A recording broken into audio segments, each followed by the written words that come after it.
안녕하세요. 슬기로운 베트남 생활 블루에버입니다. 만약 친구와 약속이 잡혀 어디로 이동을 한다면 어떤 것이 떠오르시나요?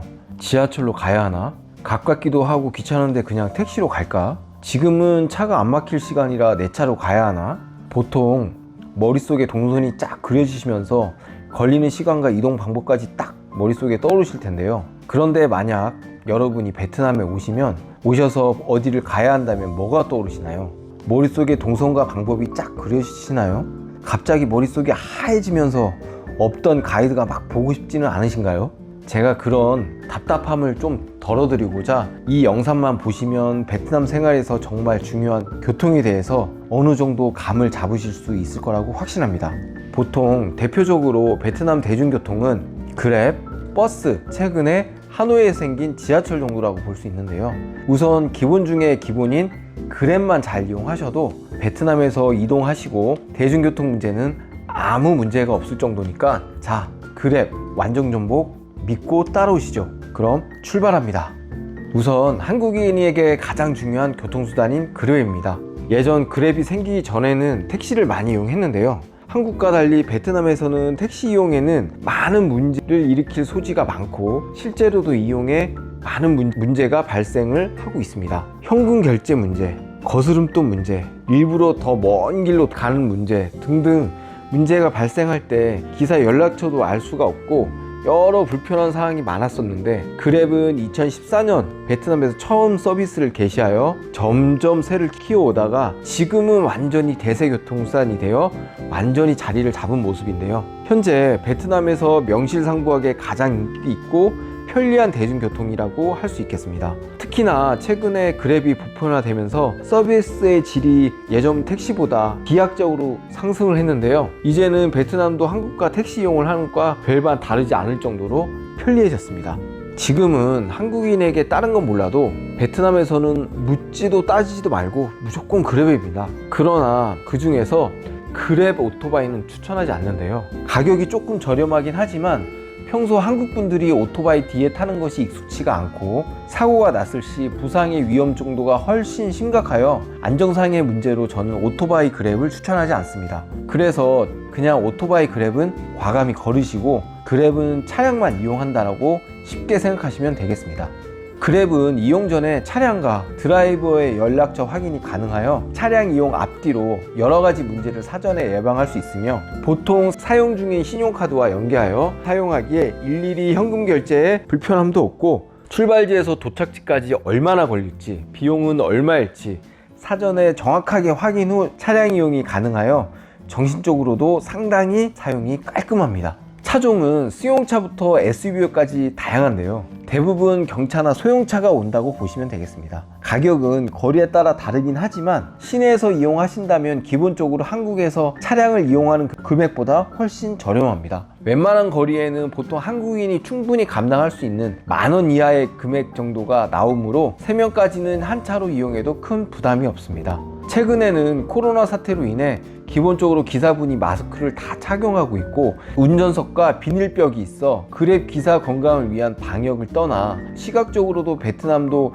코로나의 방역을 신경을 많이 쓰고 있구나 느껴질 정도입니다. 또 보통 본인의 그랩은 개인 차량을 이용하는 경우가 많기에 회사 차량을 이용한 택시보다 훨씬 내부가 깨끗하고 쾌적합니다. 그래도 냄새에 민감한 분들은 베트남에서 그랩을 타면 아무래도 처음 맡아보는 냄새가 좀 많이 날 수가 있으니까 마음에 어느 정도 준비를 하시는 것을 추천드리겠습니다. 평소에 자가 운전을 하시는 분들은 베트남에 가면 그까이 거 운전이야 차 렌트해서 내가 하면 되지 하고 생각하실 수도 있는데요. 근데 막상 베트남에 오시면 이거 쉽지 않겠구나 대번 딱 느껴지실 거예요. 기본적으로 도로에는 차가 메인이 아니라 오토바이가 주인인 느낌이며 표지판도 현지어가 대부분이고 신호체계도 한국처럼 딱딱 지키는 게 아니라 대충 눈치껏 가는 경우가 워낙 많기에 그 눈치라는 게 말이 쉽지 하루 이틀로 파악되는 게 아니기에 한국에서 아무리 운전을 잘한다고 하더라도 베트남에서 운전하는 것은 결코 쉬운 일이 아닙니다.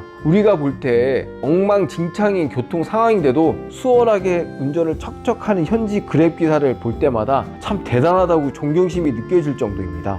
오랫동안 베트남에서 거주할 계획이 있거나 생활하실 분들이 아니면 렌트해서 차량 운전은 생각도 마시고 무조건 그랩을 이용해 하시길 강력 추천드립니다. 이제부터 추가로 그랩에 대해 장단점을 좀 알려드릴 텐데요. 이 장단점까지 알고 계시면 베트남에서 그랩 사용에 더할 나위가 없겠습니다. 우선 장점에 대해서 말씀드리겠습니다. 준비는 기본적으로 휴대폰에 앱을 설치하는 것으로 끝나는데요.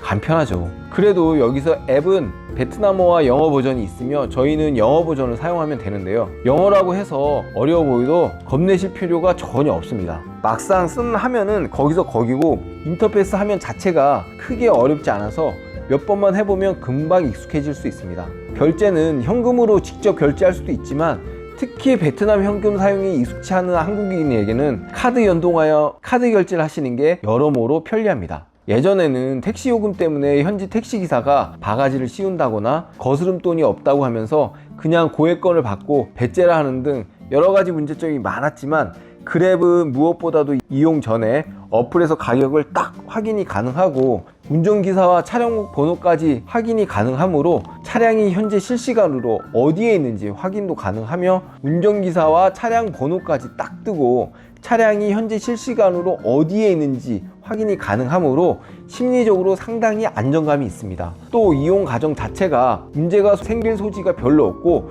투명하기도 하고 무엇보다도 이용요금에 따른 문제 소지가 없다는 것이 가장 큰 장점이라고 하겠습니다. 신용카드가 연동이 되어 있는데도 불구하고 랜덤으로 악덕 드라이브에 걸리면 특히 그랩 사용이 익숙치 않은 어리숙한 외국인에게 하차시 결제가 안 됐다고 다시 요금을 지불하라고 속이는 경우가 있으니 카드 결제가 되면 문자로 그랩 사용액을 확인이 되면 사용 내역을 보여주고 그래도 안 되면 과감히 공안을 부르겠다고 강경하게 나가야 합니다. 그랩 기사는 대부분 젊고 예의가 바른데요. 그랩 내에 일단 내비가 있고 워낙 뻔한 길을 왔다 갔다 하는지 아니면 한 손님이라도 더 받으려고 하는지 무척 빠르고 정확하게 운행합니다. 기사가 배정되면 보통 시내의 경우에는 5분 이내에 도착을 하고 그랩 기사가 조금이라도 기다린다 싶으면 바로 전화가 오니까 빨리빨리 좋아하는 한국인 특성에 더욱더 잘 맞는다고 볼 수 있습니다. 그렇다고 그랩이 꼭 장점만 있는 것은 아닌데요. 기본적으로 스마트폰 어플 중 하나이기 때문에 베트남에 오시면 데이터 로밍을 하시던지 현지 유심을 사용하시던지 어찌되었던 스마트폰이 데이터에 항상 연결되어 있어야 합니다. 비가 많이 오는 악천후나 사람들이 많이 몰리는 축제일 러시아어는 평상시보다 가격이 좀 올라가는데요. 이도 예상을 하셔야 합니다. 또한 맵에 표시된 GPS가 정확하지가 않아서 가끔씩 반대쪽 차선에 차량이 오는 경우가 있으니 주의해야 합니다. 베트남은 기본적으로 한국보다 도로가 훨씬 혼잡하므로 차가 보인다고 무작정 길을 절대 건너지 마시고 전화를 먼저 하시거나 아마 기사가 부른 손님이 안 보인다면 바로 전화가 올 거예요. 보통 기사가 저 멀리 건너편에 전화를 하는 경우가 많으니 전화를 받으면 당황해서 이것저것 말하지 마시고 짧고 굵게 영어로 Look at me, look at me, 어나더 하면서 손을 흔드시면 대부분 금방 알아차려서 반대쪽으로 오실 거예요. 보통 기사가 먼저 영어로 말을 건네지 않는다면 영어로 거의 의사소통은 되지 않는다고 보시면 됩니다. 베트남어로 스탑은 스탑이라고 말하면 되고 출발, 직진, 좌회전, 우회전 여기 정도만 베트남어로 사전 숙지를 한다거나 핸드폰 메모장에 한글로 기입하시고 다니다가 필요할 때마다 꺼내서 베트남어를 말하면 더욱더 편리하고 빠르게 이용하실 수 있습니다. 특히나 기사와의 의사소통 하실 때 팁은 영어가 됐든 베트남어가 됐든 괜히 머릿속으로 풀문장으로 만들어서 말하지 마시고 최대한 간단하고 핵심적인 쉬운 단어로만 말씀하시길 바랍니다. 현지인이고 의사소통을 하실 때는 항상 그 사람 수준에 맞게 의사소통을 하시면 됩니다. 내가 아무리 영어를 잘한다고 해도 상대방이 못 알아들으면 말짱 꽝입니다. 영어가 짧은 사람에게는 짧게, 잘하는 사람한테는 잘하시면 되고 외국에서의 영어는 토익 스피킹 시험 치르는 게 아닙니다. 영어에 내 실력을 자랑하는 것도 아니고 목적과 본질은 무조건 의사소통임을 인지하시길 바랍니다. 상대방이 이해가 안 간다면 문자를 핸드폰에 써서 보여줘도 좋고 구글 번역기에 한국어로 번역한다면 한국어를 교과서에 나오는 딱딱한 문장으로 표현해야 제대로 번역이 되므로 최대한 구어체 말고 문어체로 입력하시길 바랍니다. 항상 상대방이 충분히 이해를 했는지 잘 살피셔야 나중에 여러 가지 문제를 사전에 예방할 수 있고 빠르게 문제를 해결하는 가장 효율적인 방법이라고 하겠습니다. 특히나 공항이나 마트 등 흔히 외국인들이 차량을 불러 이동하는 장소에 가면 갑자기 다가와서 맨 처음 보는 현지인이 그랩 하면서 다가오는 경우가 있는데요. 그 차량은 절대 그랩이 아니니까 타시면 안 됩니다. 진짜 그랩 기사들은 손님과 컨택을 전화로 하지 절대 그렇게 먼저 밖에서 손님을 기다리지 않습니다. 그랩을 불렀으니 당연히 그랩 기사인 줄 알고 타시면 나중에 바가지와 여러 문제를 야기할 가능성이 아주 높으니 절대 타시면 안 됩니다. 의심이 간다면 전화를 걸어 기사를 확인하고 탑승하셔야 합니다. 그리고 짐이 있으신 경우에는 그랩 기사에게 짐을 보여주시면 알아서 내려 차량 트렁크를 열어주니까 짐 때문에 걱정을 크게 안 하셔도 됩니다. 그리고 한국 분들은 묻지도 따지지도 않고 그냥 팁을 주시는 경우가 많은데 그랩을 탈 때는 팁을 주실 필요가 없습니다. 제가 현지인들이 그랩 이용 시 팁을 주는 경우는 단 한 번도 못 받고 기사 또한 팁을 요구하는 것을 본 적이 없으니 만약 팁을 요구하면 외국인을 호구로 여겨 팁을 달라고 하는 것 뿐이니 그냥 돈이 없다고 무시하거나 그래도 나는 팁을 정말 주고 싶다 하시면 소지하신 작은 소액권을 좀 주시면 되겠습니다. 그리고 탑승 후 내리실 때 꼭 가지고 계신 소지품은 다시 한번 잘 챙겼는지 살펴보시고요. 한국도 소지품을 잃어버리면 물건을 찾기가 쉽지가 않은데요. 하물며 베트남에서 잃어버렸다면 다시 찾을 수 있는 확률이 극히 낮으니까 진짜 조심하시고요. 공안은 내가 생각하는 경찰이 아니므로 시간만 뺏기고 아무런 결과가 나오지 않는 경우가 많으므로 애초에 기대를 안 하시는 게 좋습니다.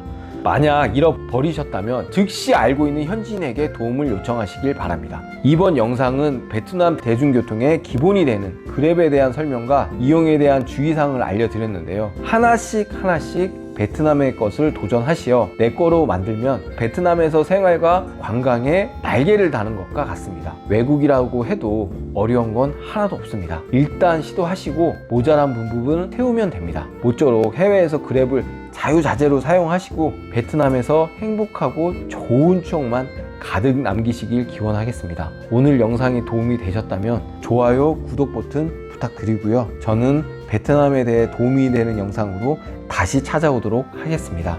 영상을 시청해 주셔서 진심으로 감사드립니다.